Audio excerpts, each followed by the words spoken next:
తెలంగాణ ప్రజాప్రతినిధుల లేఖలను కూడా అనుమతిస్తూ టీటీడీ ఒక ప్రత్యేక నిర్ణయం అయితే తీసుకుంటూ వచ్చిందనే చెప్పాలి. 24వ తారీఖు నుంచి కూడా తెలంగాణ ప్రజాప్రతినిధులకు సంబంధించిన సిఫార్సు లేఖను అనుమతించే విధంగా కూడా టీటీడీ కొత్త పాలసీని ప్రకటించడం జరిగింది. ఈ నేపథ్యంలోనే తెలంగాణ సీఎం రేవంత్ రెడ్డి అభ్యర్థన మేరకు ఏపీ సీఎం పాలక మండలికి సూచించడం జరిగింది. సూచన మేరకు కూడా 24వ తేదీ నుంచి అభ్యర్థనలు స్వీకరించే విధంగా టీటీడీ ప్రత్యేక ప్రణాళికతో రూపొందించి చెప్పారు. ముఖ్యంగా మనం చూసుకుంటే ఆదివారం సోమవారం నాడు విఐపి బ్రేక్ దర్శనాలు, బుధవారం గురువారం నాడు ఎస్సీడీ అంటే ప్రత్యేక ప్రవేశ దర్శనాలు కల్పించే విధంగా కూడా ప్రత్యేక చర్యలు తీసుకొని చెప్పుకోవచ్చు. ముఖ్యంగా మనం చెప్పుకోవాల్సింది ఏంటంటే ఇప్పుడున్న సిచ్యువేషన్ లో ఈ 4 రోజుల పాటు తెలంగాణ ప్రజాప్రతినిధులకు లేఖలు అనుమతించే విధంగా కూడా టీటీడీ ప్రణాళిక రూపొందించి చెప్పుకోవచ్చు. ఎందుకంటే అధిక రద్దీ ఉన్న సమయంలో ఎక్కువ సిఫార్సు లేఖలు తీసుకొస్తే ఖచ్చితంగా సామాన్య భక్తులు ఇబ్బంది పడే అవకాశం ఉండడంతో కూడా 2 రోజుల పాటు విఐపి బ్రేక్ దర్శనాలు, మరి 2 రోజుల పాటు ప్రత్యేక ప్రవేశ దర్శనాలు అనుమతించే విధంగా కూడా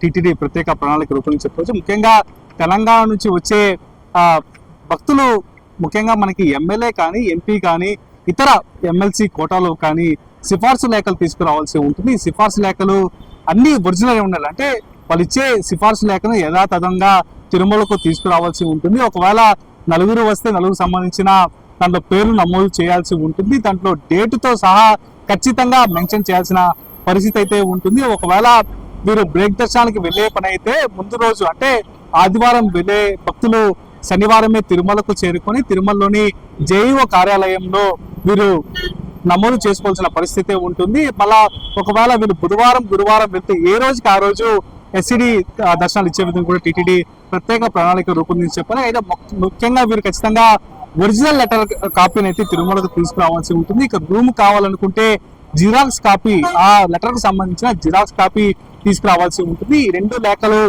తిరుమలలోని జేఈఓ కార్యాలయంలో సబ్మిట్ చేసి ఇలాంటి ఫామ్ ఒకటి టీటీడీ ఇచ్చే ప్రయత్నం అయితే చేసింది. ఈ ఫామ్ లో వారి పేర్లు కూడా పూర్తి స్థాయిలో నమోదు చేయాల్సి ఉంటుంది. మనం ముఖ్యంగా చూసుకోవచ్చు, పైన కాలంలో బ్రేక్ దర్శనమా ఎస్సీడీ దర్శనమా అనే ఒక నిబంధన అయితే మనం రాయాల్సి ఉంటుంది. ఇక్కడ వచ్చే భక్తుల వివరాలు రాయాల్సి ఉంటుంది. అలాగే విధంగా ఇక్కడ ఎవరైతే రెఫర్ చేశారో రెఫరెన్స్ అంటే ఎమ్మెల్యేనా, ఎంపీనా, ఎమ్మెల్సీనా లేదా సీఎంఓ ఆఫీసా అన్న వివరాలు అయితే ఈ కాలంలో మనం ఫిల్ చేసిన పరిస్థితి ఉంటుంది. ఇక్కడ భక్తులకు సంబంధించిన వివరాలు రాయాల్సి ఉంటుంది. ఇక్కడ పూర్తి స్థాయిలో కూడా ఇక్కడ వచ్చి భక్తుడు సైన్ చేసి అతని నెంబరు రాయాల్సిన పరిస్థితి అయితే ఉంటుంది. మొత్తం మీద ఇవన్నీ ఫిల్ చేసిన తర్వాత రిసెప్షన్ అధికారులు దీనిపైన ఒక ప్రత్యేక స్టాంప్ వేసి పొందుపరిచే విధంగా కూడా వారు ఒక ప్రత్యేక ప్రణాళిక అయితే తీసుకొస్తారు. అయితే మొత్తం మీద అక్కడ ఎక్కడైతే మనం పొందుపరిచిన అనంతరమే మనకు ఒక స్లిప్ అయితే ఇస్తారో ఆ స్లిప్ ని తీసుకొని మనం నేరుగా గదులుగా వెళ్ళిపోవచ్చు.